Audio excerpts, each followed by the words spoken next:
So we continue with a 3-minute daily dose of Torah.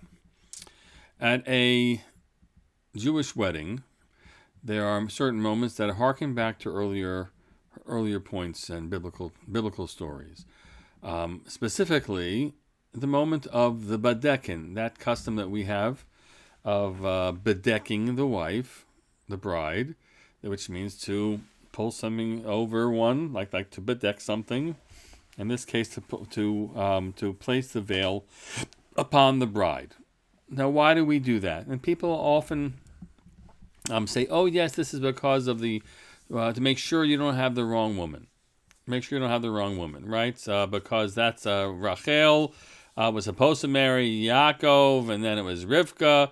So we do this to harken back to that story. And you say, that doesn't make any sense at all. I mean, I don't. It does. That can't be the case, right? Because if that were the case, what the ritual act should be is to unveil the bride, not to veil the bride. It would seem to me. Maybe there are classic positions that suggest that this is so. So I don't want to go too far, but it seems to me that is that's not what we're doing here.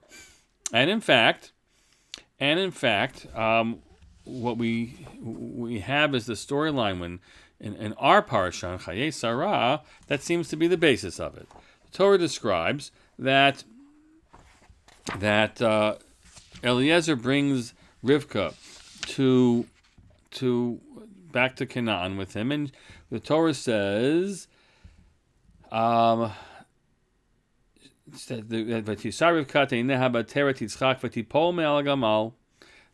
Rivka lifted up her eyes and she saw Yitzchak, and she fell off. She stumbled off. I mean, if you really to fall off a camel, it's pretty dangerous. So she stumbled off this camel. And we're told, and when she asks who this is, he says, "Hu Adoni," that's my master. Vatikach hatzaif vatitkas. She took the veil and she covered herself. Now, to veil oneself is as seemingly part of the first step in a marriage process. And what we do at the Jewish wedding is a continuation of that moment in time.